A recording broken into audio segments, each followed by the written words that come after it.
journalist. And he was murdered by the Nazis in Dachau in 1942. And I did some pilgrimage to his sites this summer.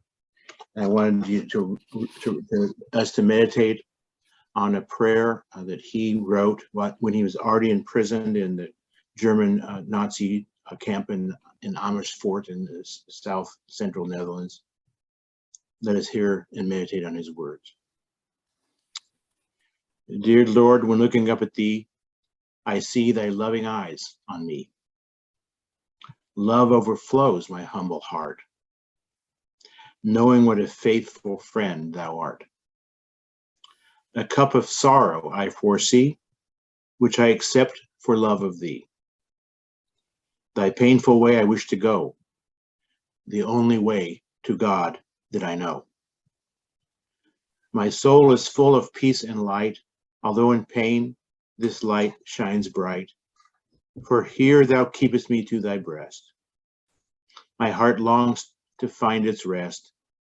Leave me here freely all alone, in a cell where sunlight never shone. Should no one ever speak to me, this golden silence makes me free. For thou alone I have no fear. Never were you, Lord, so near. Sweet Jesus, please abide with me. My deepest peace I find in thee. In the name of the Father, and of the Son, and the Holy Spirit. Amen. Well, some of you folks who are new to BKSM might not know that your dean is Dutch. My father was from Rotterdam. I happened to be born in the United States because he was doing his degree at University of Oklahoma. But we went back, and I did all of my grade school years in the Netherlands. I was in Dutch. Then my family came back to the United States for a while, but my parents moved, and my younger sister moved back to the Netherlands permanently in 1975. And so for over 40 years, that was where I would visit my parents and my younger sister. I hadn't been there since 2016 when we had my mother's funeral. So I was very grateful this summer to have the chance to go home, to spend a lot of time with my extended family, their cousins and in-laws, and the now young adult family of my sister, and so on. And it was a wonderful vacation. I'm very grateful to God for vacations. But I also really encountered some really challenging things that I've been thinking about ever since. And so tonight I'd like to share some of those reflections with you, because I think they're very important for the mission that we share. And if you ever at any time have a question, please let me know. If I don't see your hand, use the chat function or just unmute, whatever. You feel free to interrupt at any time. I start my reflections on secularism by just sharing some information about Christians and religion in the Netherlands. As we said on Sunday, we need to always keep in mind that we're part of a Catholic universal church around the globe, and so it's always helpful for us to know more about Christians in other lands. But in this case, I think we also have some things to learn that are very directly relevant to our situation. When you have a first glance at the Netherlands, you could think that Christianity is really strongly established there. Let me just give you the reasons for that. First of all, people still get off work on Christian holidays. I was there I arrived in Amsterdam the day after Ascension Day, which was a paid free holiday for all people in the Netherlands. And so people made a four-day weekend out of it, And I was also there on Pentecost, and the Monday after Pentecost is a paid free day off for all people in the Netherlands. Same is true of the Monday after Christmas and the Monday after Easter. We don't have that in the United States, do we? In quite that way. Another thing that you learn quickly in the Netherlands is that religious schools are fully funded by the government. So whether you choose to go to public school or whether you choose to go to Catholic, Protestant, or now Muslim school, that school will be supported by taxpayer money, just the same as a public or non-religious school. Third, there are Christian political parties in the Netherlands. The largest of those and the most important over the years has been the CDA, the Christian Democratic Alliance, which has several times held the majority in parliament and has provided the prime minister. The last 15 years, they've had the same prime minister who's from the VVD party, which is basically kind of like what we used to call moderate Republican, sort of center, slightly to the right. No party in the Netherlands gets more than 35% of the vote. So whoever gets the most gets to form the coalition. So Mark Rutte of the VVD has been the prime minister for 15 years. And at the current time, the CDA is the Christian Democratic Alliance, which is, by the way, very similar to the party of Angela Merkel in Germany. They call them Christian Democrats there, right? But it's basically the same party. They are part of that governing alliance, and they have several cabinet seats. This time, rather unusually, one of the two small conservative Christian parties, I mean, culturally conservative, anti-gay, and et cetera, et cetera. There's two of those, the Christian Union and the SGP, which is the a Protestant party. They always get one or two seats in parliament, because in the Netherlands, if you get 6% of the vote, you get one seat, and from there on it's proportional. So you get 15% of the votes, you get 15% of the seats in parliament, and so forth. So this time, the Christian Union, which only has 2 seats, was part of the coalition. So they have one of the ministries, one of the cabinet positions. Also, there are strong subsidies for all church buildings, regardless of denomination. So taxpayer money goes to overhead, what we would call, right? Where a lot of our money goes. There's still a state church in the Netherlands. A few years ago, they had a process that they called Samen op weg, or Together in the Way, and their 2 branches of the Calvinist or Reform movement joined with the evangelical Lutherans to form the Protestant Church Netherlands, the PNK. And they affirmed the Apostolic Creed, the Augsburg Confession, and the Heidelberg Catechism, and for good measure, Karl Barth's Barmen Declaration against the Nazis. There's about 1,600,000 members in 1,521 congregations. They have 2,149 church buildings, and 1,225 of those have been declared monuments, kind of like historical, properties here, so that they are protected by that monument status, receive certain government funds for upkeep, etc. Well, at the end of the 19th century, the state church and some offshoots of it was about 60% of the population. So, it was a Protestant country. The Catholics were only 35%. But in the 20th century, that dramatically flipped. There are now 3.7 million Roman Catholics, way more than the Protestants, in 7 dioceses. So all this kind of sounds strong, right? Isn't this a strong Christian country? Well, let's look at some of the latest statistics. People who say they're not part of any religious movement are now 52% of the population. Catholics 17%, Protestants 15%, and other religions together 8%. There's been a rise in Muslims, so there's about 5% as people have come from Morocco, Indonesia, and other Muslim countries. So altogether, about 6 million people are still part of one of these movements, but the population of the Netherlands is 18 million. So only 1 in 3 are really part of any religious movement. And just because you say you're part of a religious movement doesn't mean that you actually go to church. 90% of the Dutch population never or almost never goes to church or mosque or any other religious establishment. So only 1 in 10 people with some regularity will darken the door of a place of worship. The number of atheists keeps rising, is now at 33%. There are many agnostics. There's a number of them that are part of a movement called somethingism, eatsism, which means they say, well, you know, we believe something, but we're not really sure what. And they'll tell us they're very.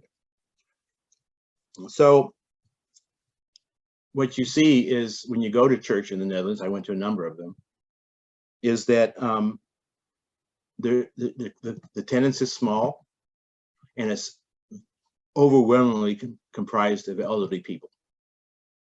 You'll see a lot of walkers, canes, etc. So when you go into the younger parts of the population, even fewer than 1 in 10 ever go to a place of worship.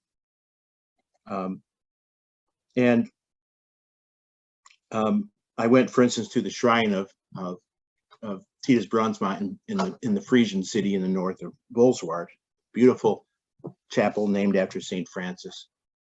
And I had a lovely guide there, a really friendly man who gave me this beautiful icon and a number of other things.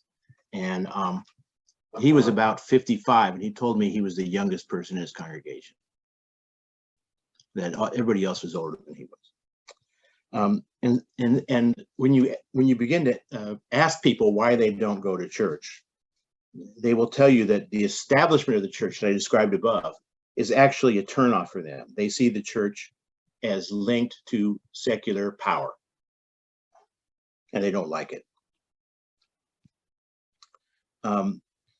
So, for instance, Christian schools have absolutely nothing to do with church attendance. Most of the people who will send their kids to a Christian school don't go to church. They see the Christian school simply as a more prestigious thing than a public school. I asked my 19-year-old niece, who's very bright, but has never gone to church ever, and when I went to Bolsward, would not go in. She waited for me outside. I said, you don't know, you've never been to church, no? And I said, well, how would you define a Christian? Because you've met Christians at school and so forth, right? She said, absolutely. So this was her definition. A Christian is someone that thinks that they're better than other people and that wants to impose their beliefs on everyone else. That was her impression. So any questions so far? I just kind of try to give you a layout of the religious situation in the Netherlands at present. Yeah, just out of curiosity, given the fact that so few people attend church or claim a religion, mm-hmm. How can the government continue to do things like the paid religious holidays and supporting the Christian schools and things like and things like that? You would think that the paid Christian holidays you would think that there would be some I guess the word is backlash to that. Right, there is, but I mean everybody loves those holidays, you know. And they don't care. Nobody actually thinks about what Ascension Day is actually for, or what the Monday after Pentecost is actually for, but they love the days off, so those remain popular. But there is a backlash, and especially when in terms of you know, the Christian schools as being, they think, getting more support than other schools. I think the government sees the Christian parties as necessary coalition partners, and so when you put together a coalition, there's give and take. I think they've just simply decided to kind of keep the Christian features I've described as part of the compromise that makes Dutch life work, but I'd say it's increasingly unpopular. Yeah. Good question. Anyone else?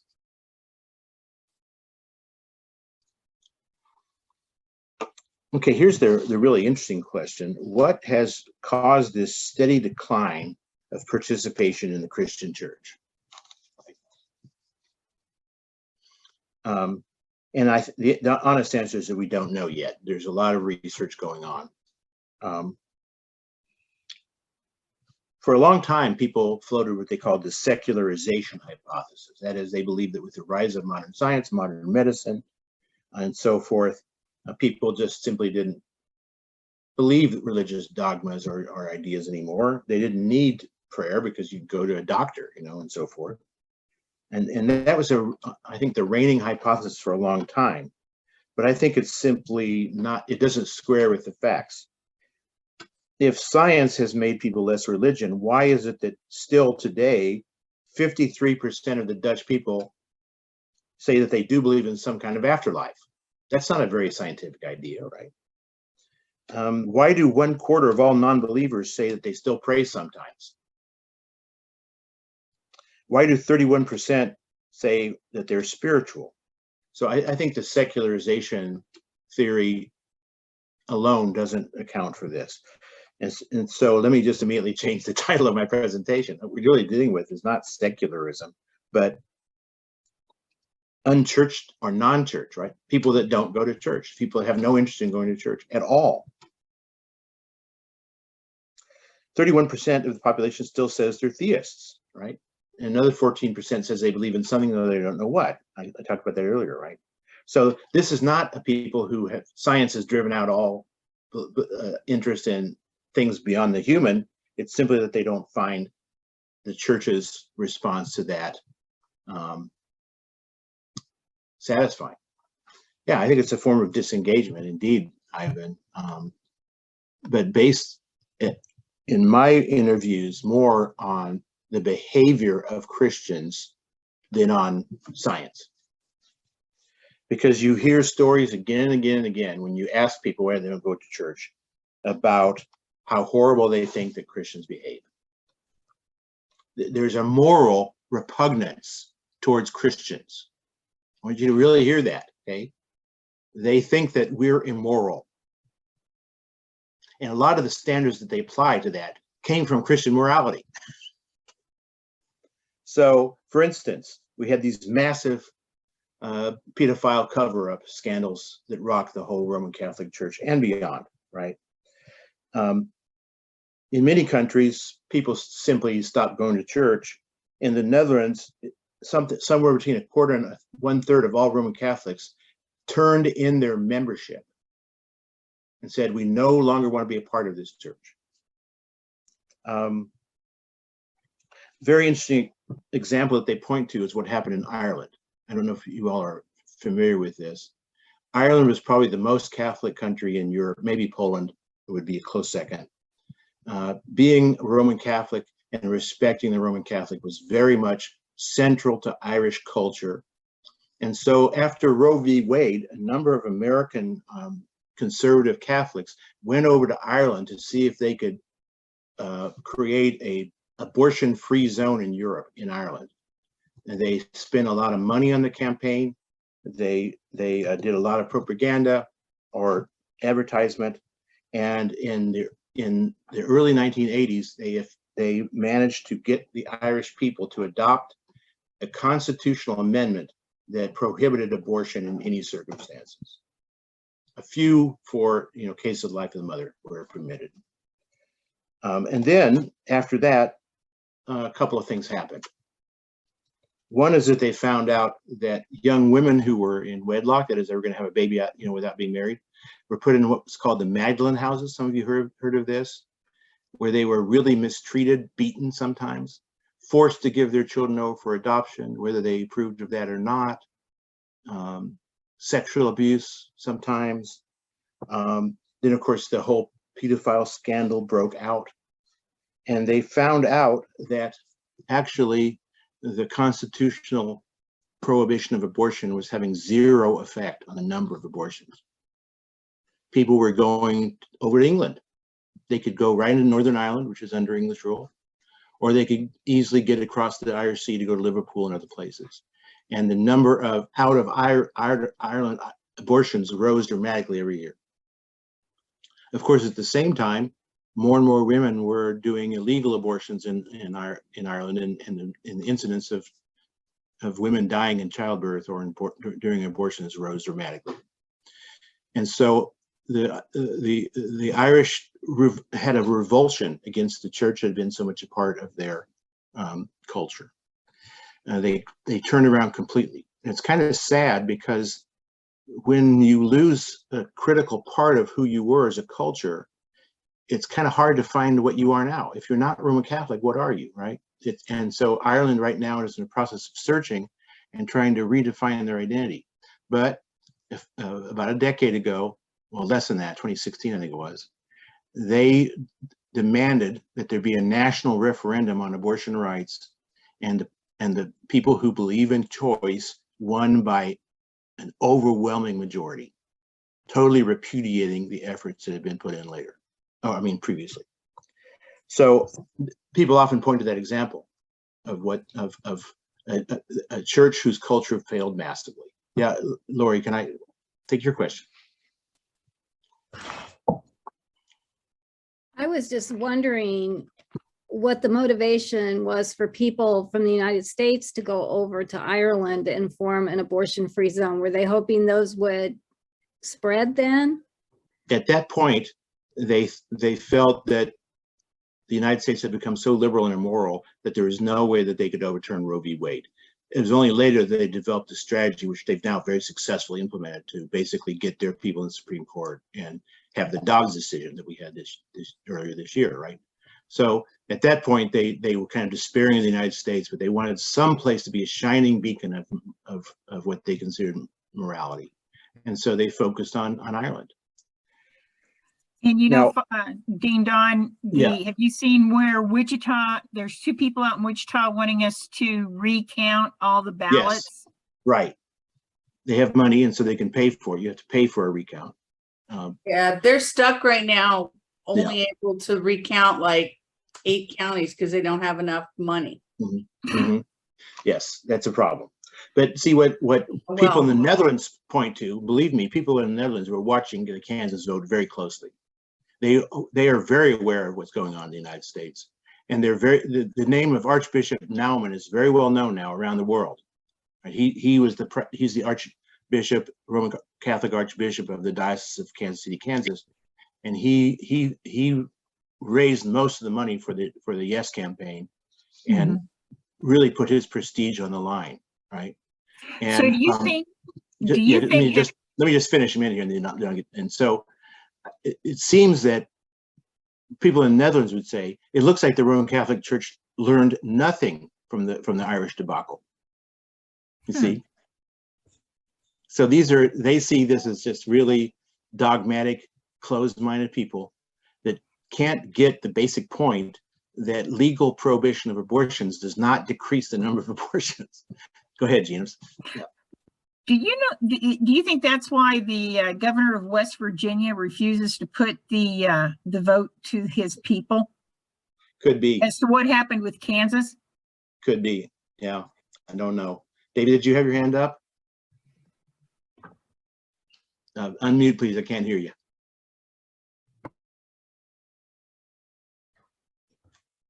Yes, thank you very much. Reference to the Kansas vote, significant, and based on this as potential evidence for the way a lot of people in America feel, this would be interesting. I'm grateful for the subject matter discussion tonight, because I don't think we're ending with that. I think we're just beginning with that discussion. Probably so. I don't mean to really discuss tonight the merits of abortion, yay or nay. I'm just trying to talk about why do people have this extremely negative perception of Christian churches in the Netherlands and in many other places, and increasingly in the United States. Mm-hmm. And when they, I think that when they see something like Bishop Naumann's campaign, they just say, there's a church that just really doesn't get it, do they? They are so pathetically out of touch. I think it's commendable as you as an educator to bring up a topic like this, even for just a moment. Mm-hmm. Yeah, but I think it's a big debate. So I'm really going to concentrate on what is the perception that people have of the church that causes them not to go to church. It's a great subject for subsequent discussion. Thank you, David. Mm-hmm. Another thing that you have to be aware of is that that people in Europe, in the Netherlands, watch lots of TV, and they can get lots of TV. Okay, my brother-in-law and my nephew have a satellite hookup that can literally get them any channel in the world from any country. So people are tuned into South Africa, Taiwan, but of course the biggest purveyor of media and TV programs remains the United States of America, right? And so they're very aware of all these documentaries and reality TV shows and so forth. Let me just mention two that I came across when I was there. I saw a brilliant two-part documentary about Westboro Baptist Church. So when I said my school was in Topeka, people immediately said, "Oh, that's where those weirdos are." Right. Another thing that has gotten a lot of attention of late is, of course, the fundamentalist Latter-day Saints and the revival of polygamy and so forth. Islamic fundamentalism is also a key factor. There was the murder of Theo van Gogh, who's I think great nephew of the great painter, by an Islamic extremist. Of course, the attacks in Paris and so forth. And so well before Donald Trump or others, there was a Dutch politician called Geert Wilders, whose whole program was anti-immigrant and especially anti-Muslim. So that's another factor that no doubt plays in. Yeah, Brian? So I think one of the problems that we're living with now is the years and years of colonialism and Christianity, and that still goes on. There's still lots of people trying to push get members into their congregation, get members into their church seats in a way that's aggressive, and so that kind of and I lived in one of those kinds of religions, and that carries on this idea that of your niece, which I found really key when she said, you're just trying to force yourself on me. And when I listen to podcasts, people talk about Christianity, they always bring up all the wars that happen in the name of religion, and it just boggles my mind that people think of that stuff so simplistically, but they do. So you're absolutely right. We have to demonstrate. We have to kind of do our own spin about what Christianity is. So we'll talk more about that. I think you're absolutely right. Let me just give you one example to back up what you're saying, Brian. I know, Susan, you were in Amsterdam and saw the museums there this summer too. So what beautiful art there is there, right? And I always go to the Rijksmuseum. I want to see the fabulous paintings by Rembrandt van Rijn, by Johannes Vermeer, and others that just move me deeply.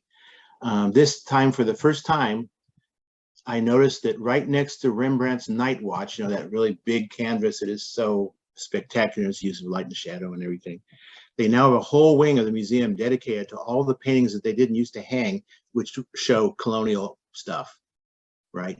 So they did some really nice paintings when they tried to invade Brazil, right? They did some really nice paintings as they exploited the people of Indonesia for centuries. They did some very nice paintings of Christian gentlemen with their black slaves standing behind them.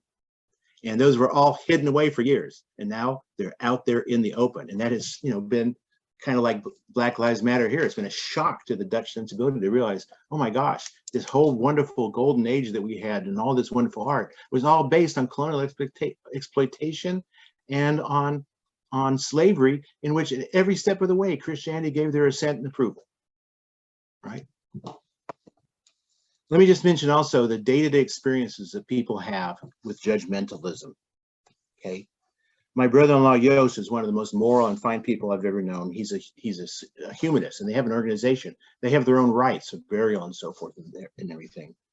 And he told me that his family had been Dutch Reformed until after the war, his father and his brothers joined labor movement.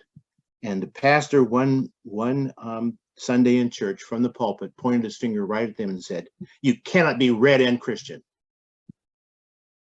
And so they said, okay. And they walked out and never went back. When Joost married my sister, my father was a minister in a Christian church in the Netherlands. He went to an ecumenical meeting in town, and one of the pastors said, "How can you let your daughter marry a heathen? Don't you know that a bed divided by religion will never bear good fruit?" he said. So, everybody has stories like this, which build up a picture of Christianity as exclusive, not inclusive, and not just in terms of race and gender and homophobia, etc., but in terms of just cliquish, elitist behavior.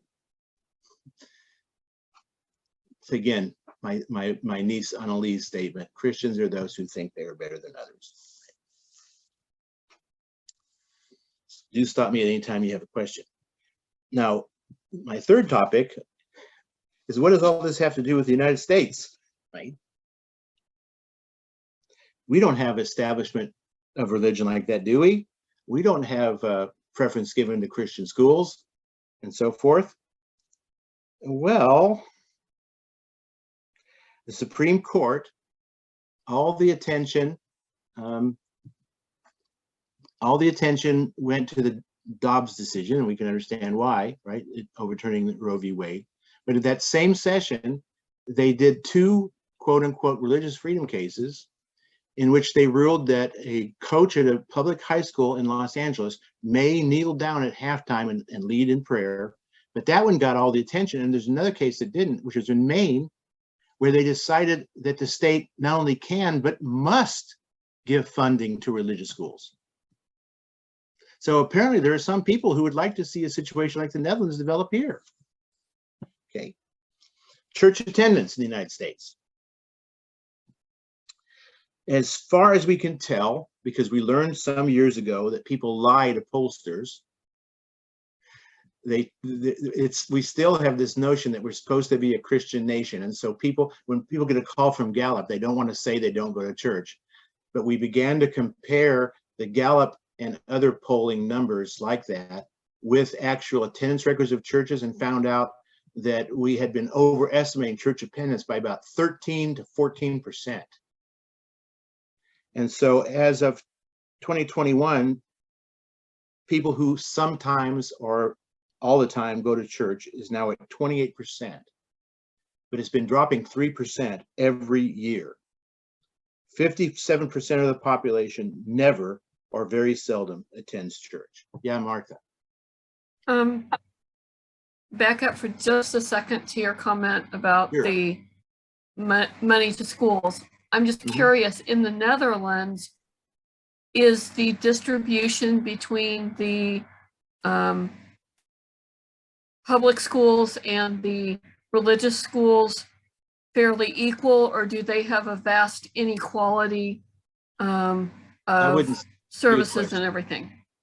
I wouldn't say a vast inequality. It's supposed to be equal, but it's not. And some of that is rural, urban. Some of that is different problems. In other words, there's a lot of local politics that has gotten involved. My humanist brother-in-law has been fighting for the public school in his town for years because they try to take money away from them and give it to the Christian schools all the time at the local level. So I'd say it's not nearly as unequal as it could be, but it's a constant battle and requires constant vigilance. And it's not, I think, because people that send their kids to Christian school are devoted Christians. It's because they think those schools have more status. Good question. But it's, just think about what it means that the Supreme Court of the United States has now ruled that in Maine, the state must subsidize religious schools. How do you make sense of the First Amendment or of the Constitution itself in terms of the Establishment Clause on the basis of that? So like I said, 28% went to church in 2021, 50% never or seldom attend.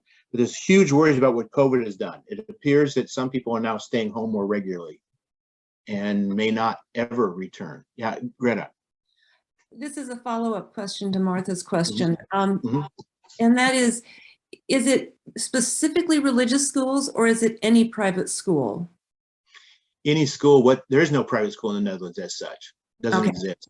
So just every school is public, but some of them are allowed to be a Muslim school, some are allowed to be Catholic schools, some are allowed to be Protestant schools, and some are as like the schools I went to in the 1960s are not religious at all. They're what we would call public, right? And what about in that decision in Maine? Was it specifically religious or was it private? private religious. So they had put through a statute that said that under certain circumstances, people that decided to send their children to religious schools could ask for state money. And the Supreme Court not only said that was okay, but they said they must give them state money.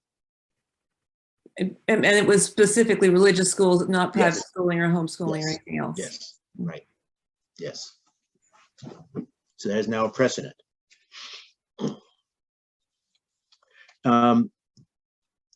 What is important to note is that the decline of the church attendance in the United States is across the board. We used to think that Pentecostal churches did better. We used to think that conservative evangelical churches did better. Mormons did better.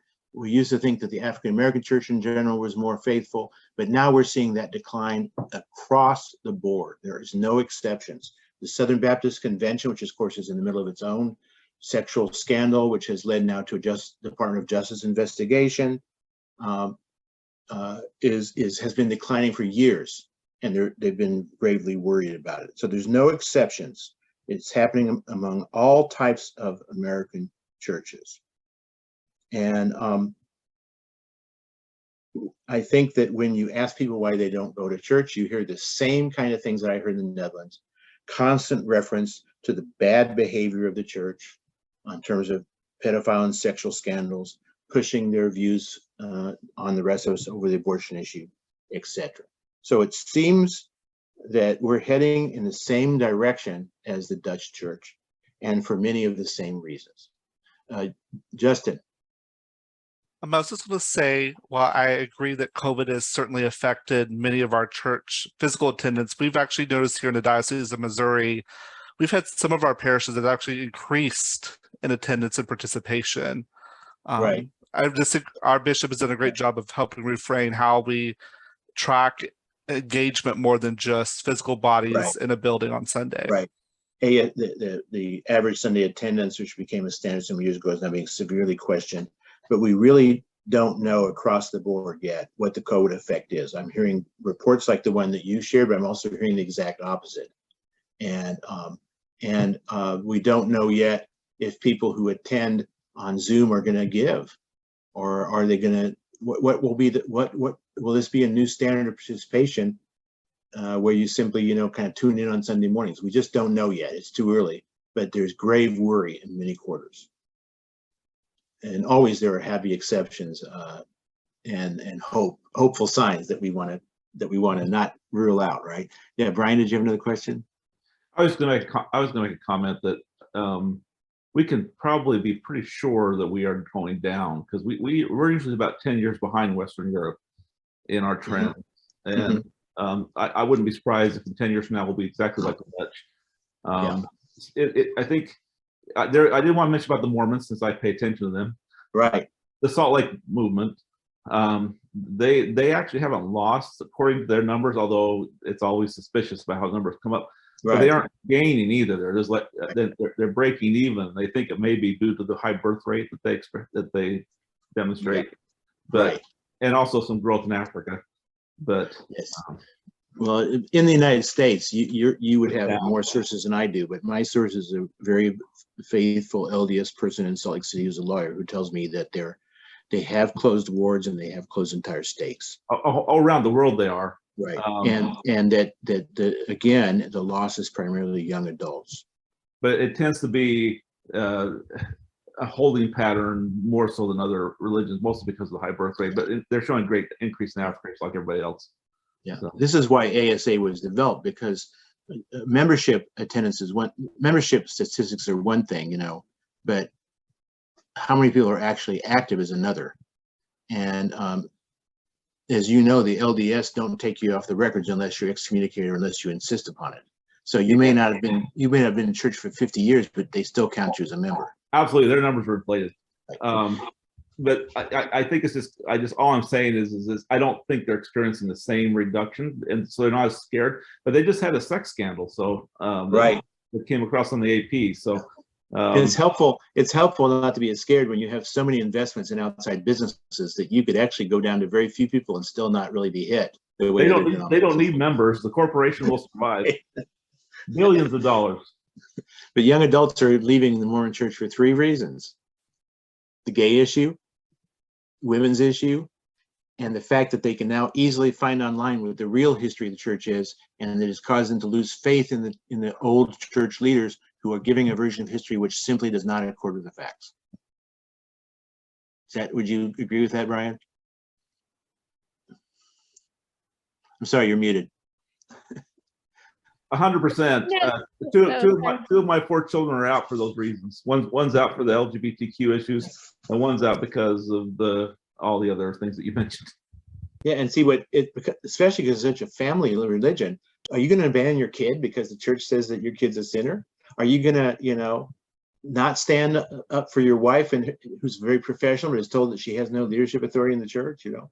So the very family structure of it can work against it when usually when one person leaves, they take a number of people with them. Did you have a point, Ryan? No, sorry, my husband was talking to me, so I was responding clearly not well. So I was listening, but also. Tell him I said hello. Hey, Matt, don't so slow. Any other questions before we move to the final part of our discussion? One question. Yeah. And that is, what's being done to observe any anecdotal changes in the other direction? In other words, instead of the evidence that we can see readily how the ASA is dropping, what have we seen that's increased the ASA? And there is some observation that's to be done, and that's in churches that have added all kinds of music. I think what we have to be careful of is not to let exceptions or single cases drive our overall view. We have to look at the picture as a whole.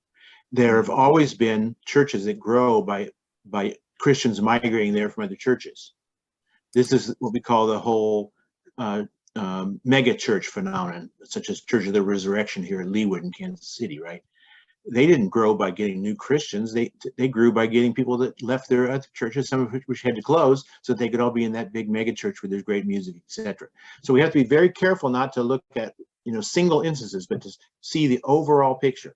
And there's excellent data now, Pew Center, except Barna. There's a lot of great social scientific research going on, which combines survey data with participant observation, with the very onerous work of going through church attendance and membership and giving records. And so I have a great deal of confidence in the overall picture, which is there's no question that the church in the United States is declining and aging.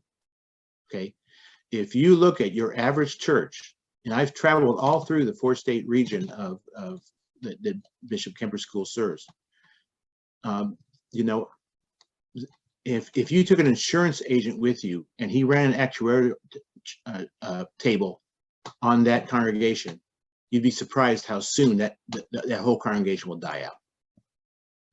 We need to of course, we believe in the work of the Holy Spirit. We remain hopeful people, but we have to face the reality squarely. And the reality that we see in the Netherlands that we're heading towards is a dire situation for the Christian church's health and well-being. As someone pointed out, at the General Convention, there was lots of talk about racism. Praise God. There's lots of talk about other social issues and about the environment. Praise God. But we're still not talking nearly enough about the evangelism part of our mission, right? We had better get serious about turning this thing around, okay? Or we're definitely heading in the direction of the Netherlands. And by the way, the Netherlands hasn't hit bottom yet, because those younger folks are going to make the statistics even more dire. It's going to get to like 5% at least before it bottoms out. Okay. So this is a time that we need to face reality squarely and then trust God to guide us as to what are the next steps.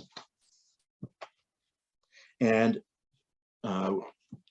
if we're honest, we don't know what those next steps are yet, but we begin to have some ideas.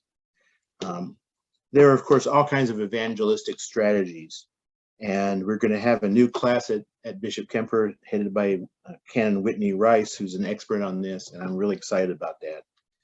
But I think before we get to the evangelism strategies, there's some prior steps. First of all, we need to listen deeply, humbly, without judgment. I sat there for hours with members of my family. Of the 50 or so members of my family in the Netherlands I still have contact with, maybe 3 go to church, okay? And so most, and a number used to go to church, but the younger generation has never gone to church. And I really wanted to just be with them and hear them out. And before I move to any kind of, invitation or judgment or anything else, I think that we're never called to pass judgment. Jesus says, "Judge not lest you be judged." And we know for a fact that judgmental attitudes do not attract people who are outside the church, quite the contrary. And so, blaming those who don't go to church because they don't go to church is an absolute dead end. It will lead us nowhere. We have to begin by showing respect, by listening, and frankly, all too often saying, "I agree with you. What happened with the pedophile scandal was horrible. What Westford Baptist Church is horrible." But to not just look at those big things, but the day-to-day smaller ways in which they encounter negative experiences with Christian people. And so this is why we need spirituality. See, spirituality is what helps us to humbly become listeners, to be attentive to those around us.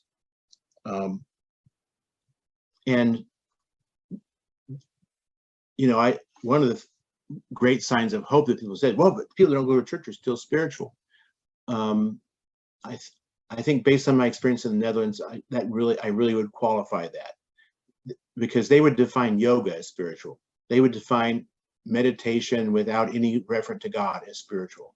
And so there's not necessarily any contact points there. But this much we can say for sure. And here the Dutch and Flemish Jesuits, for instance, are really interesting reads. One of them has a book translated in English called The Art of Spiritual Direction, Jos Moons. And he says, the first thing you have to do with people who are outside the church is don't talk churchiness. They don't understand what grace is. They don't know what we mean by glory. They don't, et cetera, et cetera. It's like talking a foreign language. So you have to think about, if you want to at all talk about your beliefs, you have to find other words in which to express than the ones that we all take for granted because we go to church all the time and hear them in our liturgies and our scripture.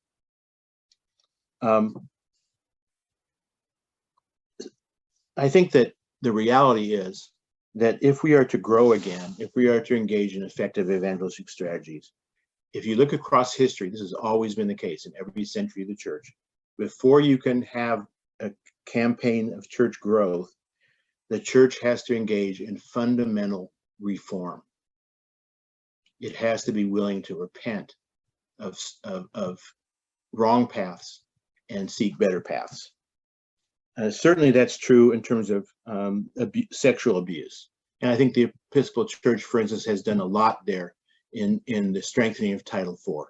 As Bishop Scott Barker of Nebraska told our students a few years ago, if you're a drug addict, we can get you help. If you have a gambling problem, we can get you help. If you're having marital problems or problems with your kids, we can get you help. If you step out of line in any way, shape, or form in terms of sexuality, we cannot help you at all. You are gone. There is zero tolerance. Okay, so that one, I think we're closing the door. We have procedures in place to prevent, financial abuses, although sometimes they still happen, but usually, there is enough auditing and so forth going on. It can be caught quickly and remedied. But we have to jettison a whole lot of other things than just problems around sex and money. We have to look at self-righteousness. We have to look at imposition of ideas on others without listening. We have to look at elitism. We have to look at a competitive spirit in the church. We have to look at the formation of cliques. We need to have zero tolerance for any type of exclusivity, not just on the basis of gender or race or sexual orientation, although those things are extremely important, but on any criterion whatsoever: class, profession, level of education, et cetera, et cetera. As the recent Lambeth Conference put it in their call to the worldwide Anglican Communion, our churches must become places that form Jesus-shaped persons. Our goal has to be nothing less than people who are conformed to Jesus, who act like Jesus. You know, it's funny. I've never heard one unchurched person say one unkind word about Jesus of Nazareth. Many of you? They all like Jesus of Nazareth. They just wish that other people would act like him. And I think that's a great challenge, right? If we want to proclaim Christ, then we need to act like Christ.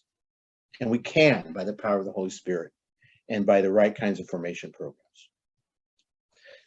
Friends, what I've just described to you is my understanding of the fundamental mission of Bishop Kemper School for Ministry. I think this is what I'm about. This is what we're all about. We want to be a place where, through our interactions together, we shape one another as Jesus formed people who can then go out and help others to become Jesus formed people.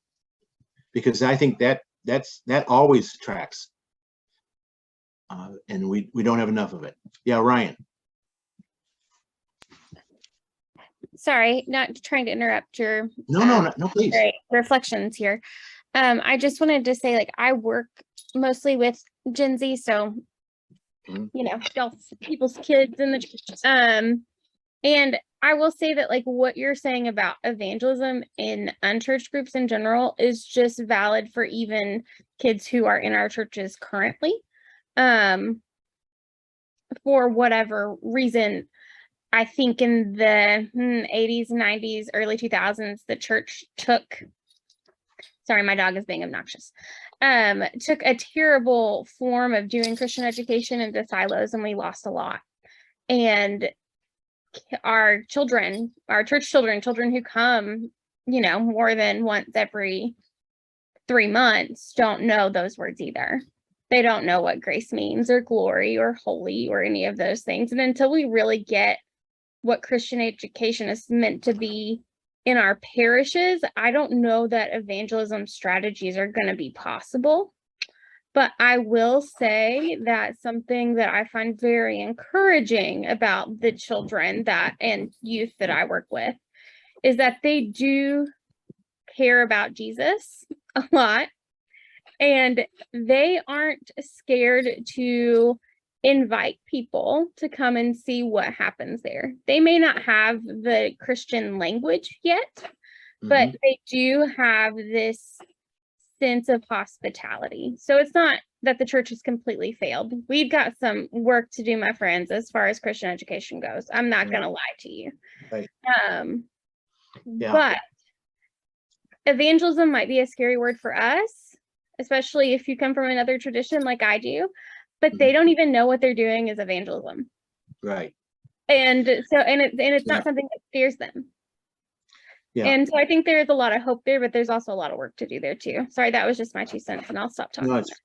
No, it's very helpful. I think you're dead on. I experienced a great deal of hospitality among the enemies of the church in the Netherlands. You know, they thought what I was doing was a waste of time and stupid, but they liked me anyway. You know. Yeah, I mean, I'm thinking about the youth group I have, and there are a group of 3 girls who've been at St. Michael's for their whole lives, and they have brought in 4 other girls who have no connection to church or Jesus whatsoever. And so their only experience of church is going to be what they get at St. Michael's, for better or for worse, right? Yeah. Like, that can be great, that can be terrible. It depends, hopefully great. But in some ways that's really beautiful, because not once did they consider not asking them to do something. And I think one of the things that really helped in my conversations, once I had done a lot of listening and as occasion arose, is to show that how much we really had in common. I mean, we agreed on almost all the moral issues. We wanted to care about the earth. We all wanted racism in the end. We were against the war in Ukraine. A huge outpouring of support for Ukraine in the Netherlands, by the way, massive. They've taken in far more refugees than we have thus far. That's not really shocking, but you know, and so, you know, just to say so often, you know, I'm hearing your moral position here, and did you know that I almost totally agree with it? You know, there's almost nothing. I'm pro-gay. I'm in favor of the equality of women and men, et cetera, right? And so as you begin to, I think that's a big thing, is that they just, in the end, I think they kind of thought, well, geez, you're not like the Christians I've met before. You know, and I'm not a saint or anything, but at least I was acting like someone who is a Christian, kind of agreed with a lot of their positions, you know. And I think some of it is too coming from a more conservative tradition myself. So I didn't, you know, grow up necessarily as conservative as it is now. Right. Evangelism was always scary because I knew that there were people who would be excluded.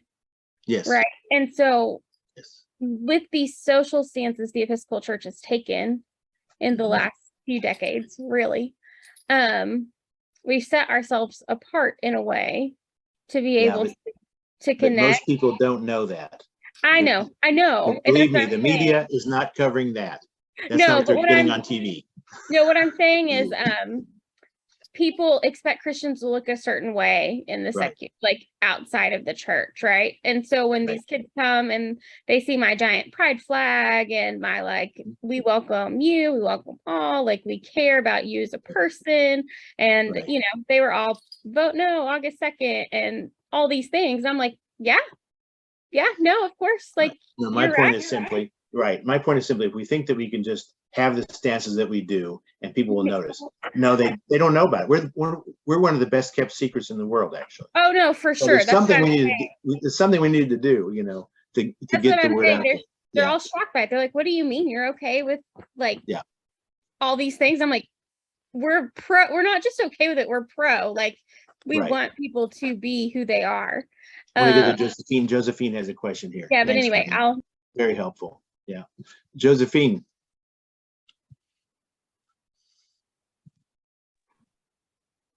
Hello.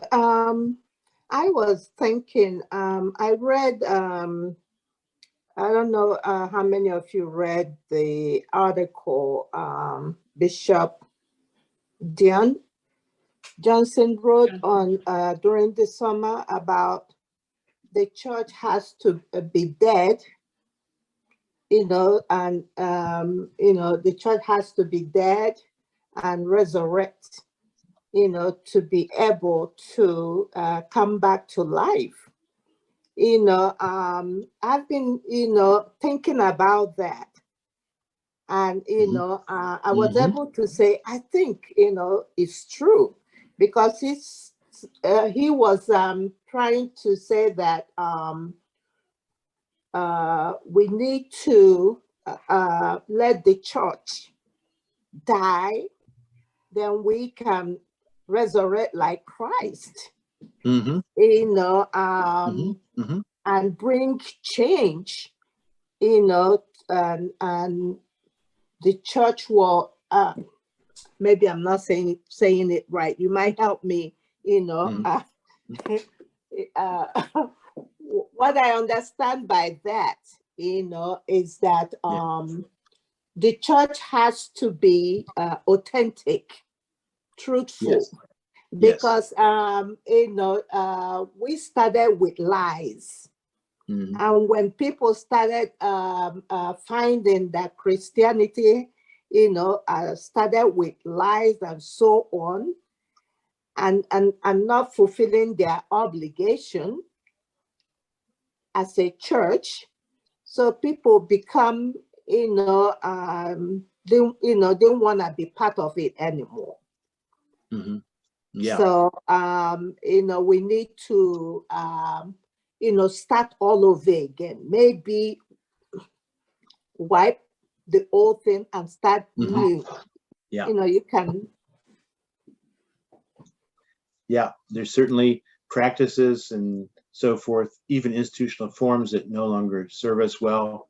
And we need to go over our fear of those of a particular form of Christianity dying, because Christianity has changed its form many times over 2,000 years, right? And no, I will hope to read that. We're very glad that Bishop Johnson is going to be in our board meetings and so forth now, right? Because Missouri is officially part of BKSM now. Joyce, did you have a question?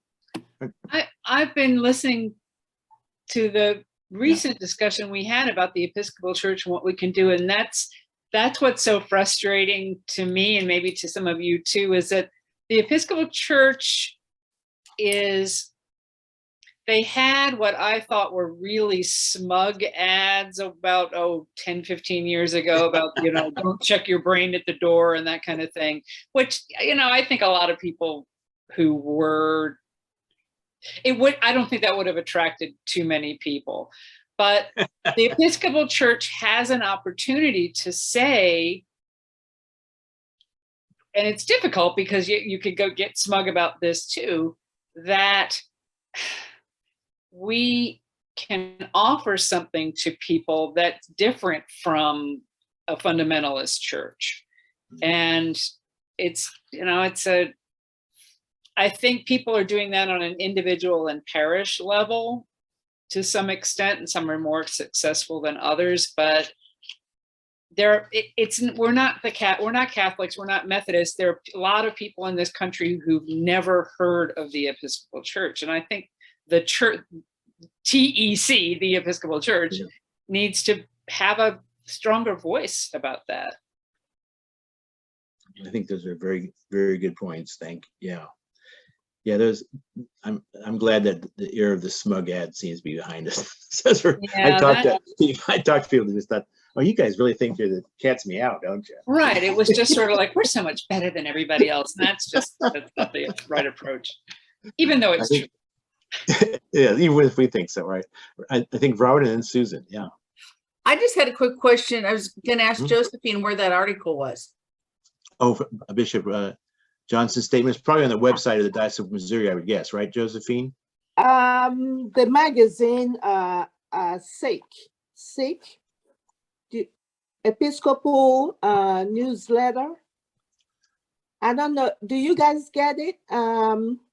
No, but if you find a link, let us know. Otherwise, you might look, Robin. You might look on the website. Yeah. I'll Thank start you, looking. I Josephine. just was curious where to start. Thank you. Yeah, I want to see it too. Okay, if I find it, I'll send it to you. I appreciate that very much. Thank you. Yeah, Susan.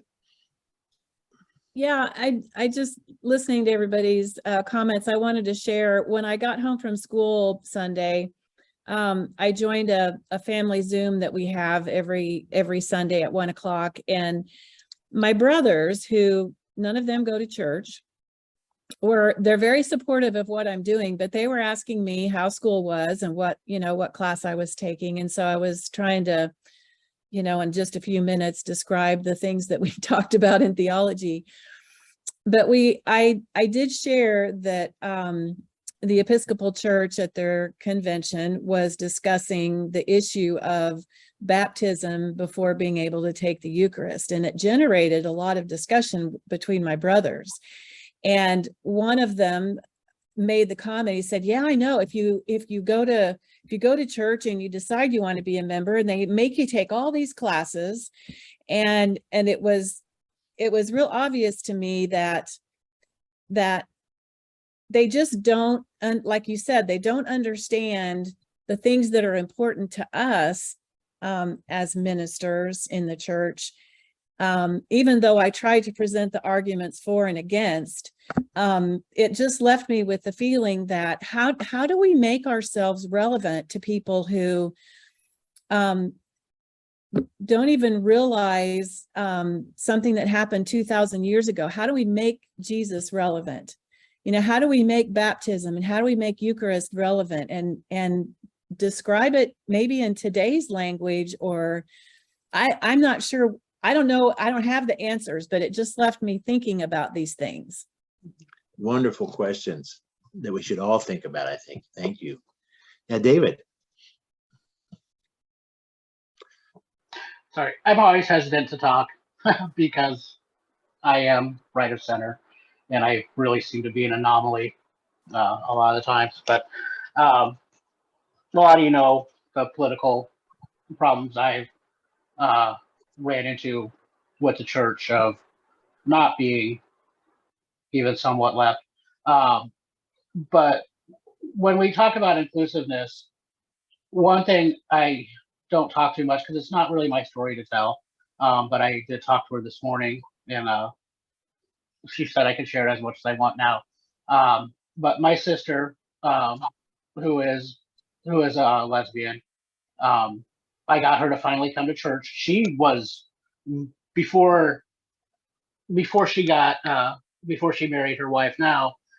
She was actually a member of an evangelical church, and actually left there because she is actually much more conservative than me. And I finally got her to come to my church. And this was a few years ago, pre-pandemic, but she has told me she will never set foot in the Episcopal church again because of the way she was treated with her then fiance. And they were so excited to have another gay couple there that it was just overwhelming for her. And like she told me, she was like, I know I'm gay, but I also know I'm a sinner. So can we focus on that second part more than the first? So when we do inclusiveness and outreach, still we have to remember that we're doing it in the name of God, not to make a statement. I really appreciate you sharing that, David, because I would say it's an illustration of how people didn't listen or try to figure out where your sister was coming from, right? You think that'd be fair? And so jumping to assumptions that they, I'm sure, thought were inclusive, but actually ended up coming across to your sister as exclusive, right? Is it what is it? Yeah. So yeah, this non-judgmental thing, it's really a challenge for us, isn't it? And yes. To be truly inclusive and loving towards all people. I just want to say one other thing, and that's that, Susan, you brought this up, and Ryan, you brought it up in terms of the youth that you serve. I think it's probably fair to say that most of us have someone in our family who's actually not in church or not really in favor or really interested in going to church. Do you think that'd be fair that most of us would say that? And because we're family, I think we kind of stay together. But one of the studies that was done recently showed that one of the reasons that the church is declining in the United States is because people that are very active in church often don't have friends that are not anymore. In other words, part of the polarization of our society is that, we hang with people who agree with us on religion and other people, and we don't hang with those that don't. And I think that's a really big mistake. I think my dad was really big on this as a lifetime full-time minister. He said, you've got to have friends that are not Christians. You got to have friends outside the church, because if you don't ever relate to anybody but yourself, you really don't understand what's going on around you or how to, be a loving presence to other people. And so one of the things I'd really challenge us all to do is, join a bowling league or, a reading group or somewhere where you can actually be with people who aren't Christians and who don't want to be Christians, right? and get to know them, listen to them, I think that's absolutely essential if we're gonna step forward into the future. And some of your young people at St. Michael's are already doing that, right? And that's wonderful. Yeah, Susan. Yeah. Yeah, I was just going to say, I actually have a better comfort level around people who don't go to church and don't claim to have any Christian background at all or interest in it than I do with family members who are evangelical and the ultra conservative, very right. I feel more judgment from them on the path that I'm at than I do from my friends and family who don't ever go to church. And interesting. Yeah. Is that because you're a woman and they don't believe in women's ministry, or they don't like the Episcopal Church, or? I think they no one's ever said anything about, with the exception of one friend, said it a long time ago about me being a woman and being in a leadership position. But I think they feel like the Episcopal Church is too far left, and politics comes into it, and they fear, it's like they have this underlying fear that I'm falling away. Interesting. Yeah. They haven't vocalized that, but there have been little things said and questions, you know, that leave me feeling like, well, they're judging me, and thinking that because I don't always agree with their positions on things. You know, we still believe in the same God, but their interpretation of some scriptures is different than mine. Their politics are definitely different than mine. I appreciate you sharing that. I suspect the numbers can kind of identify with that. Mike, did you want to get a question or a comment in here? A comment. You know, I think at my church, sometimes we try and bring people to church. And I think the real focus needs to be bringing church to people where they are. You know, you talked about listening and talked about hearing. And we've talked about language like grace. I actually think a lot of people know what grace is. I use grace all the time when I work with my patients, and I don't have anyone give me an askance look when I say thank you for your grace. But I think it's important to bring God to people where they are, instead of trying to make people come to us. We need to go to them. I'm sure you meet lots of people in your work that come from a great variety of religious positions or none, right? Yeah. David, did you have your hand up again, or is that still the previous hand up? I think David is not there. Sorry, I was muted. It must be my previous hand. Sorry. Okay. I'll try to get it. Thank you, David. Any other questions or comments? Or, you know, I don't have a whole lot of answers here. I do know that I'm called to try to become as much like Christ as I can, and to help others to do that. And I really do believe that,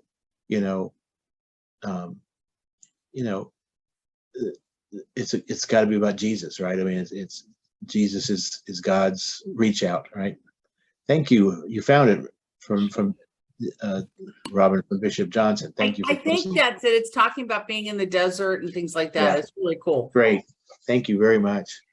Absolutely. Yeah. But we don't really have a whole. Oh, Sarah, please go ahead. I put it in the chat, but the presiding bishop's opening sermon, he talked about that we did a survey, and it was either 82 or 86% of people surveyed have a positive reaction to Jesus and think he has a lot to teach us.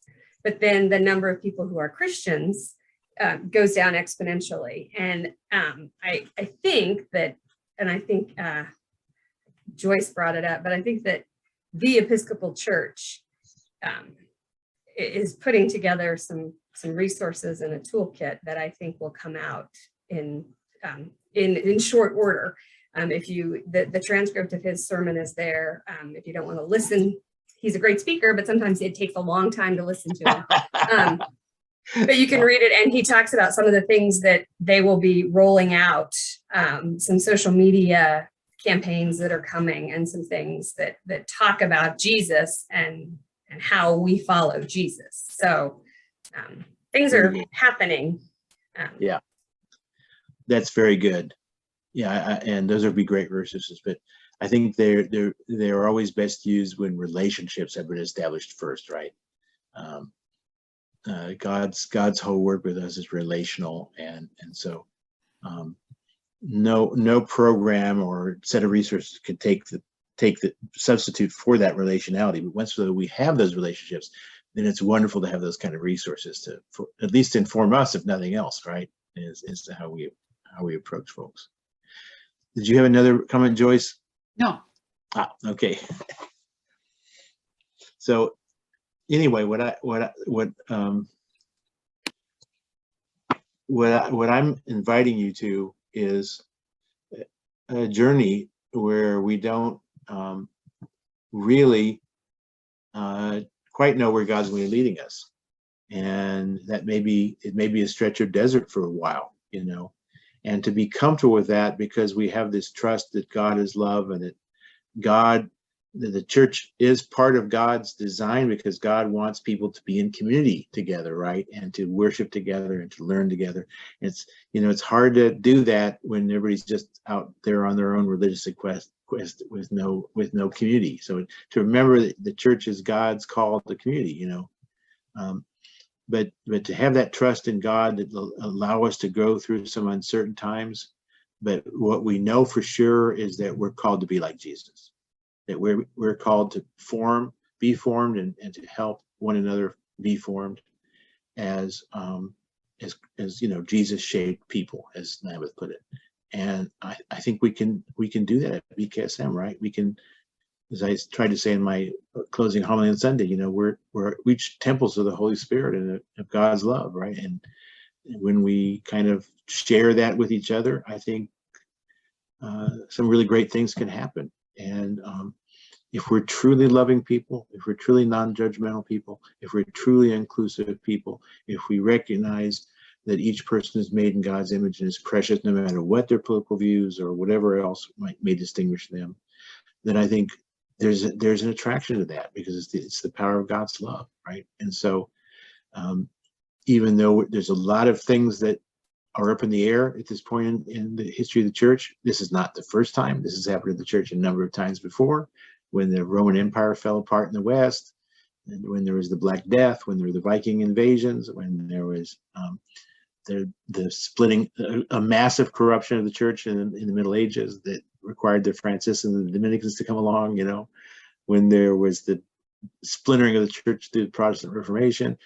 We have not really realized how disruptive the move of the Christian church to the Americas was, and how it really scrambled the whole deck to transport, you know, Christianity across the Atlantic into whole new cultural settings and so forth.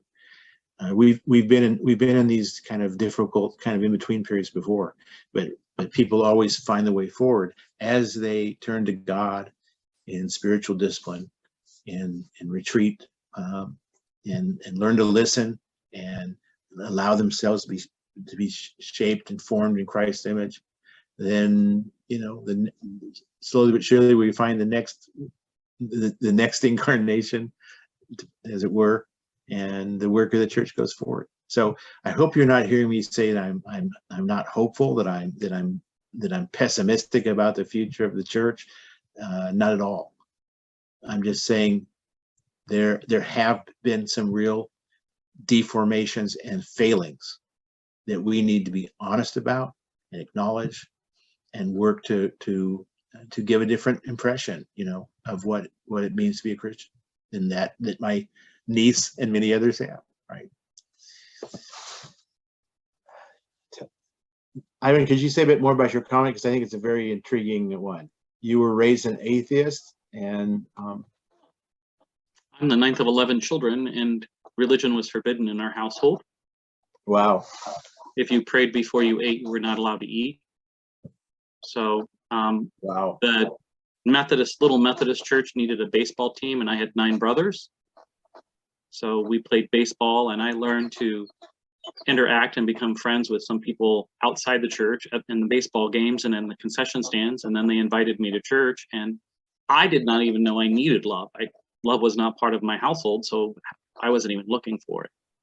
And then they loved me, and then I learned to love and trust their God. So I actually came in through a very much of a friendship evangelism.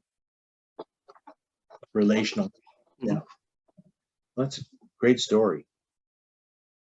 We're very grateful. It points out about the psychological development of evangelism. There's some excellent books about psychology and how people come to faith, and there are specific steps that you must fulfill through that psychological process.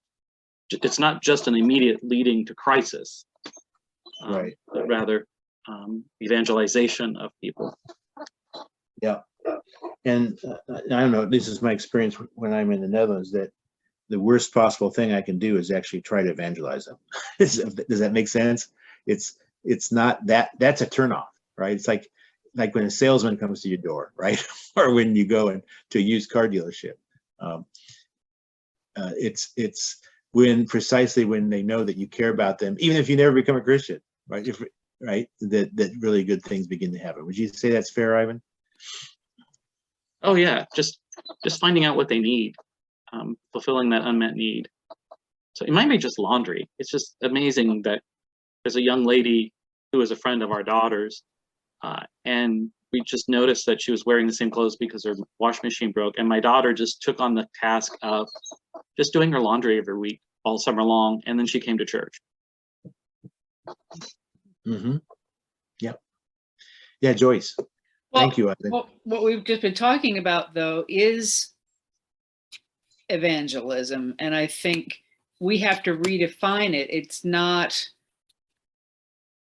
going to somebody's house and asking if they've been saved, or even, having lunch with a friend and bringing up religion and saying, well, it's anything we can do to plant seeds is evangelism. Amen.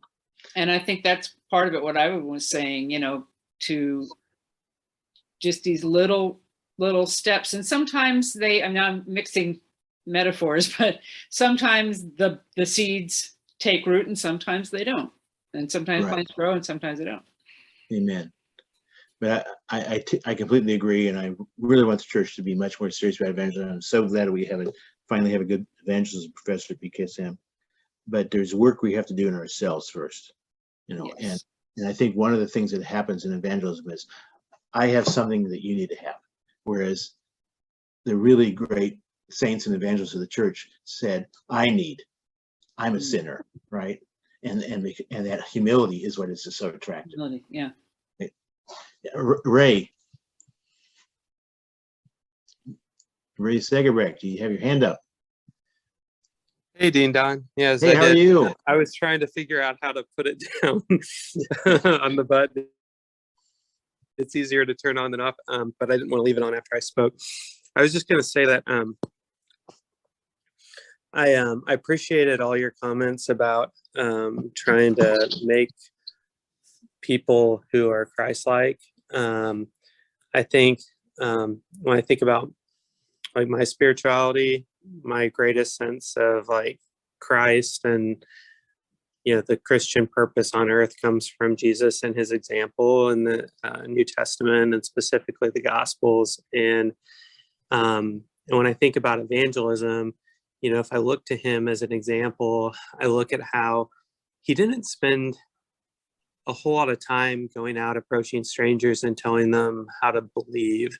What he spent a lot of his time doing was going around and feeding people who are hungry, healing people who had sick bodies or troubled minds, or teaching people how to serve one another, like through his disciples. And it was only kind of after people already came to him through that service and those gestures of love and meeting people's needs and serving them that he then would expand on kind of what his theology was. And a lot of it was directed at the people who were from the church, the Pharisees, the Sadducees, who had lost sight of what the purpose was that he was trying to live. And so I think like as we as a church look at evangelism, I think a large part of that is how we look at how we're serving the people outside. And the more we expand service, the more we'll draw people in. But the more we focus on conversion, I think we'll miss the point. Thank you. That's love. Yeah, the great Danish thinker Søren Kierkegaard really bristled at the idea that we convert anyone. Only God can convert. He said maybe at best we're midwives. We're there at the birth to help out. But people must be converted to God, not to us, right? Yeah. Thank you. Yeah, Robin. I think one of the things I loved the most about what Mother Whitney had to say when she taught last year was that our focus for evangelism shouldn't be at all on like bringing people to the church, that the whole point was just like you're talking about, building those relationships. And maybe they'll go to a church, but they may not even go to your church. Right. But that you know, the goals that you're going after, you know, aren't you need to bring 3.4 people to church in a year. That not to think of it that way, that you know, the point is that maybe at some point you know, it's getting them to become church anywhere. Mm-hmm. Mm-hmm. But yeah, I'm very excited she's going to teach. She was fantastic. Yes. Thank you. Yes, Robin. I mean, Greta, I'm sorry. We just said Robin. Sorry. Yeah, I'm a little hesitant to say this because everybody's been saying something different, but I will express a little bit of what happened to me when I became a Christian. I grew up in a non-Christian home, and to become a Christian was to go very diametrically opposed to, like Ivan, only in this case it was because I'm Jewish, opposed to what my parents and what I've been raised as. And my evangelism came mostly through more the left side of the church. I spoke to a Church of the Brethren pastor, a woman, and a few other people. And I learned to love Jesus, but I didn't know how to bridge the gap. And it was the evangelicals who had a way for me to bridge the gap. And so I do think that we need to be listening, because I was at a point where I was ready to choose Jesus, but I didn't know how to do it. And so we need to be listening to people as we befriend them, as we do all the friendship evangelism and all the other things that people have been talking about. And there may come a time when we need to actually do the things we don't want to do, like sit down and pray with somebody. Yeah. I really appreciate you sharing that. I think, yeah, to be able to listen so much that you sense that moment that you can be the midwife. You can help that person to make a decision that they're being called to make. Yeah. I didn't know how to pray. I didn't know. Yeah. There's so many things I didn't know how to do, and I needed that help. Amen. We've had some wonderful stories tonight. Thank you very much. Yeah, Ivan. I would go right along with that, Greta. I don't think the church evangelized me as that they brought me to Jesus, as more that they helped me see that Jesus was already part of my life and even in my atheistic family. And they gave me language and opportunity to identify who this love was, this person. And then, like Greta's saying, then they began to give me language that I could use to express and to investigate, and then to make a commitment to that person. So I oftentimes talk about the evangelization of people rather than the evangelism of people, because in my evangelical background, evangelism of people is they make a decision for Jesus Christ, they get baptized, and we leave them because we're on to more evangelism. And I really like more of the Catholic line of evangelization. Is that something that it continues to recur? We come back to Jesus, we draw our attention back to Christ, and it's a reoccurring event. Yeah. As well as Karl Barth said, I was saved, I am saved, I will be saved. Yes. Mm-hmm. Amen. Thank you. Yeah, and we will definitely be having more discussions of evangelism at BKSM, because it's the three-legged stool of mission. It's one of the big legs of the Episcopal Church right now. I think that what I'm just sensing in myself and in others is a need. Is that what you were talking about? A need for continual conversion, right? And to acknowledge that many of us in the church we need to do some repenting. We need to say we have not given the right impression to the world. We've kind of been a block to them seeing Jesus. Well, I think we've also claimed Christological ownership. We have Christ, they don't. Yeah. And in reality, Christ was already in my life, in my family. Right. We didn't know it, and I didn't have words to express it, but Christ was already there. Right. What I'm saying is, what I think that maybe God is working through the highly unchurched folks to tell us a prophetic message that we need to get our act together. Okay, and we can't tolerate some of this stuff anymore. If I ever again have to talk to a person who's basically a snob and thinks they're a good Christian, I'm going to lose it. Okay, I'm so sick of that. There is absolutely no room for snobbery if you're a real follower of Jesus. Okay, there's stuff that we've tolerated that we've been so lax about, and it's time to say we need reform. Let's get serious about this business of being a Jesus-formed people. And then I think there's some powerful attraction that will be happening in the lives of many people like Ivan and Greta and many others. Briefly, Ryan, because we're running out of time. Last point. I just keep thinking of how Wesleyan this all sounds. He's an Anglican. Just in general. I know. And I'll just leave it there, taking the gospel to the people rather than waiting for the people to come to us. Continual conversion, the continual need to be formed into Jesus, the need for people in places of power to stop looking down on people who don't have as much power. All of those things just sound like John Wesley. So I'll just leave it there. He's a good Anglican. This has been great. I wish we had more time. What a wonderful, I appreciate each and every question and comment. They just really were helpful to me as I continue to think through. I mean, it was an existential shock to my system to be there. I mean, you know, I've been there before, but things have really advanced and reached ahead. And so I just was really grateful that I had a vacation that sort of rocked my world and making me have to think a lot. And thank you all for being, you know, partners in that thinking.